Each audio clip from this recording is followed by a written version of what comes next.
Dumaan si Albert sa makitid at baku-bakong daan patungo sa baryo kung saan siya na destino.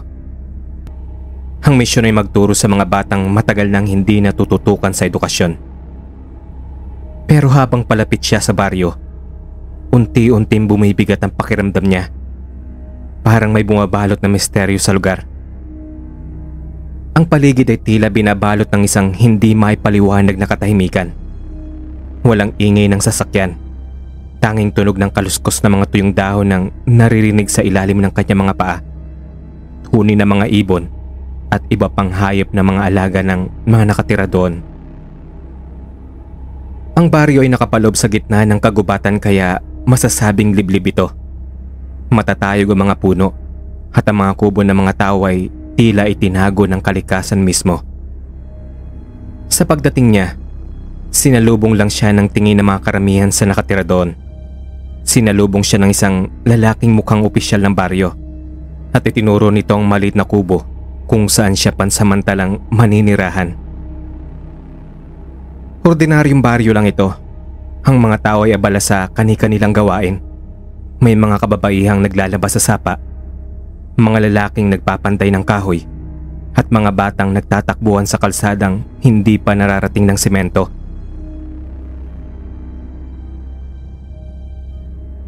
Kinabukasan, habang namamasyal siya para makakilala ng mga taga-baryo, napansin niyang maraming mga residente ang napatingin sa isang babae na naglalakad patungo sa palengke. Siya lang ang tila hindi bahagi ng baryo. Iba ang kilos niya. Iba ang dating. Mahaba ang kanyang itim na buhok. Mahigpit na nakatali iyon sa likod niya. Suot niya ang isang simpleng blusa at lagpas tuhod na itim na saya, habang bitbit ang isang maliit na basket.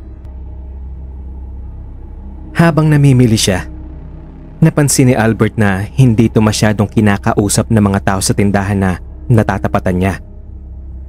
Iabot lang ng mga ito ang binili niya, tatanggapin ang bayad, susuklian kung kinakailangan, tapos ay tatalikuran ng babae at magpapanggap na abala sa ginagawa nila.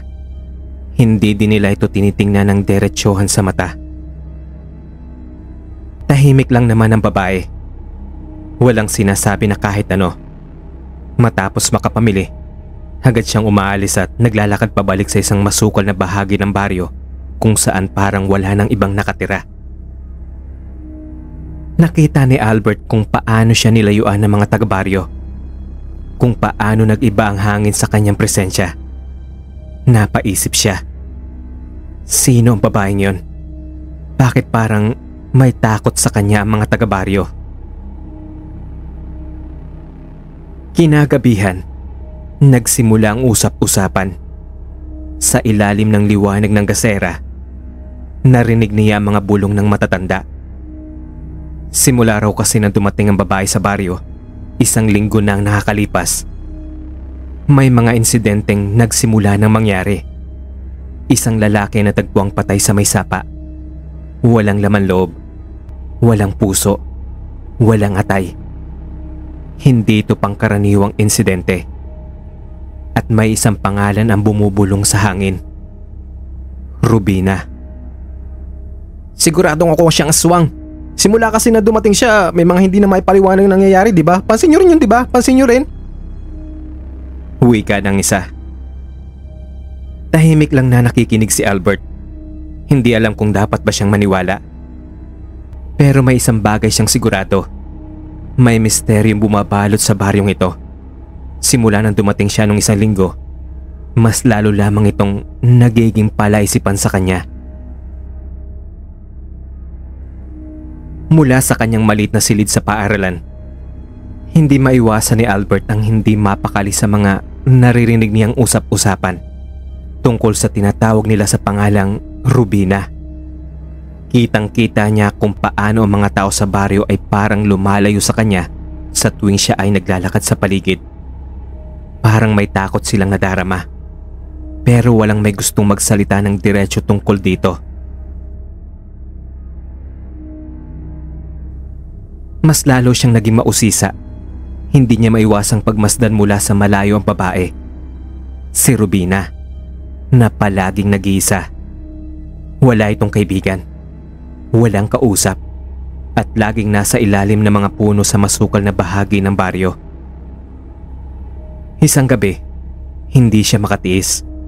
Kailangan niyang malaman ang dahilan kung bakit gano'n na lamang ang tingin ng mga tao sa babae. Pinuntahan niya kung saan itinuro ng taong napagtanungan niya kung saan naglalagi si Rubina. Nang makarating siya sa di kalayuan ng bahay nito, dahan-dahan lang siyang lumakad patungo sa gilid ng bahay. Mahina ang ilaw na nagmumula sa loob ng kanyang bahay, pero sapat na upang makita niya ang ginagawa ng babae mula sa isang siwang sa dingding. Nakita niyang nakatayo si Rubina sa kusina niya. Walang ekspresyon sa mukha habang hinahasa ang isang napakalaking itak. Napansin niyang eksperto ito sa ginagawa niya. Parang may pinaghahandaan na kung anong bagay. Ang talim ng itak ay kumikinang sa ilalim ng mahina niyang ilaw. Hindi maalis ni Albert ang kanyang tingin. Hindi niya alam kung dapat ba siyang matakot o humanga sa babae.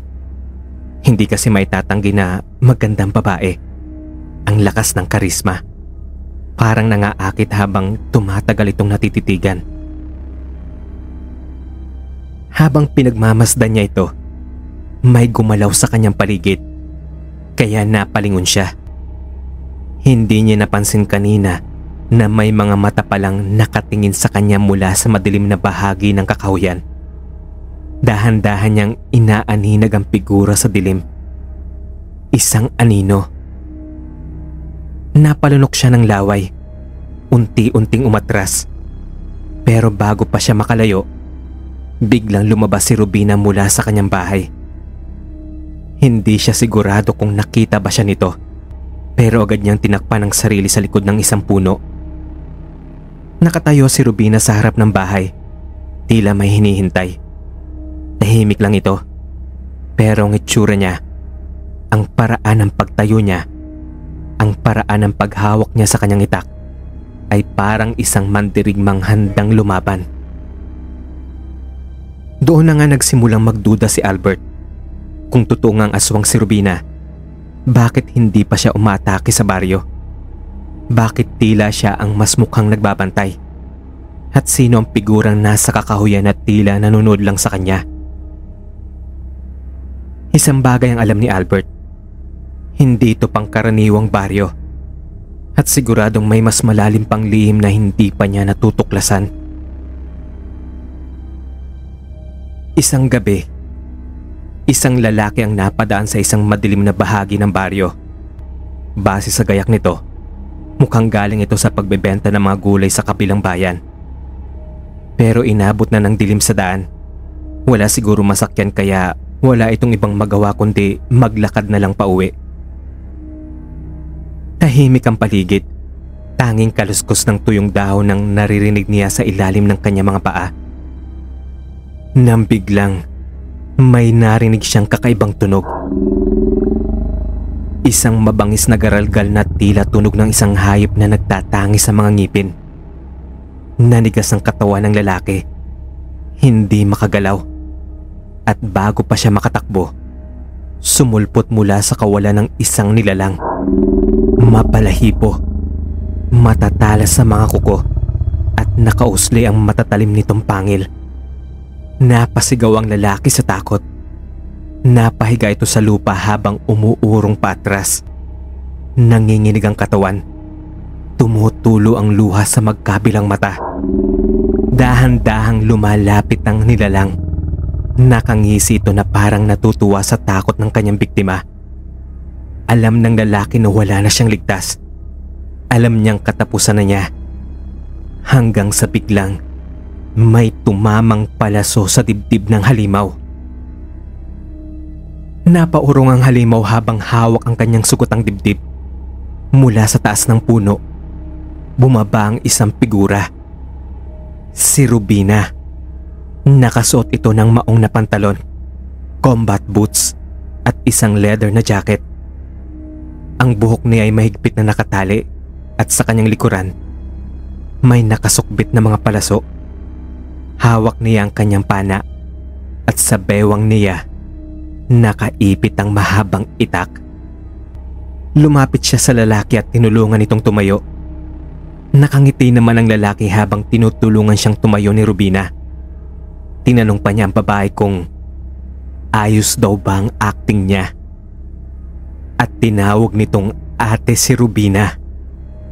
Siya pala ang kapatid ni Rubina na si Leandro, na nung oras na iyon ay tinitraining na rin ang ate niya para maging tulad niya.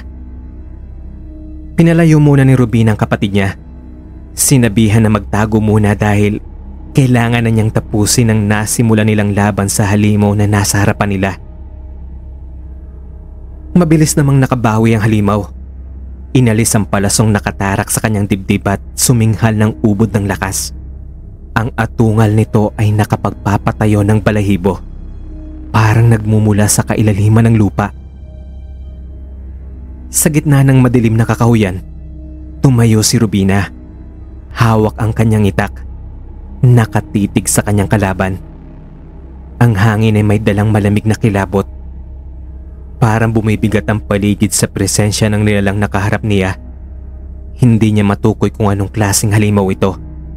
Ang tanging alam niya, malakas ito. Mas mabilis. Mas mabangis. Biglang gumalaw ang halimaw. Isang iglap lang ay nasa harapan na niya ang nilalang. Isang mabilis na hampas na matatalas na kukong halos tumama sa kanyang muka. Nakailag siya. Umikot sa gilid. At mabilis na bumawi ng atake gamit ang kanyang itak. Isang malalim na sugat ang iniwan sa balikat ng halimaw. Pero imbis na umatras, lalong nagalit ang nilalang. Narinig niya ang isang mababa at malalim na dagundong mula dito. Hindi tunog ng isang normal na hayop. Hindi ito ordinaryong aswang. Hindi rin ito simpleng halimaw lang.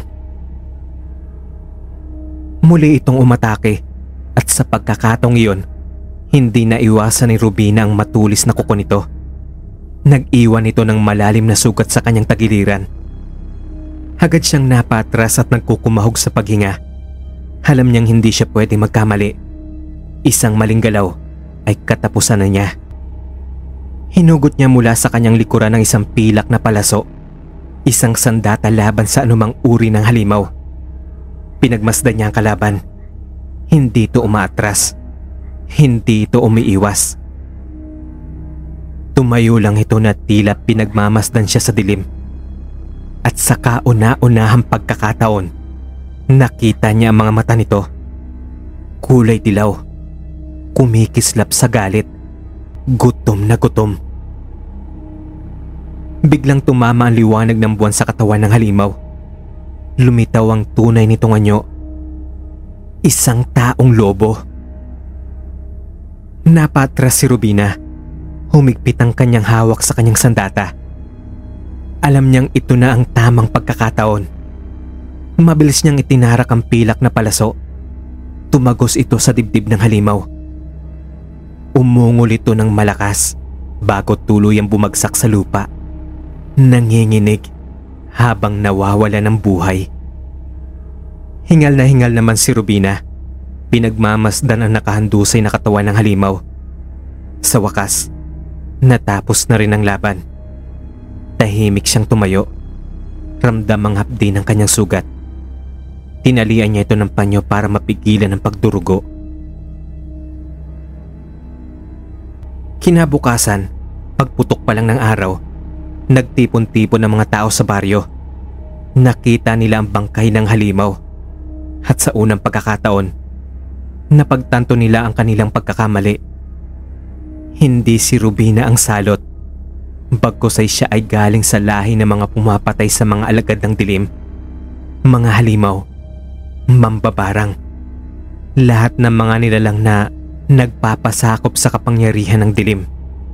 Ang mga taong ang tingin sa kapwa nila ay mababa sa kanila. Mga nilikha para maging pagkain lang nila. Sina Rubina at Leandro ay nabibilang sa lahi ng mga tinatawag na sagrado, na ayon sa sabi-sabi, mga kakaibang tao na binigyan ng kakayahan para lumaban sa kadiliman. Pero ang mga gulat ng mga taga-baryo ay hindi pa natatapos.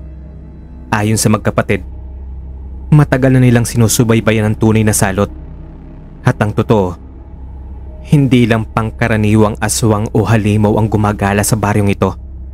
Galing ito sa mabagsik na lahi ng taong lobo. Isang matalinong halimaw na nagtatago sa balat ng isang tao para makapambiktima ng walang laban. At ang taong iyon, walang iba kundi si Albert. Naging masalimuot ang pagtanggap ng baryo sa revelasyong ito. Isang guro na akala nilang may malasakit sa kanila. Siya pala ang tunay na halimaw. Isang mapagpanggap. Isang nilalang na handang pumatay para sa sarili niyang gutom.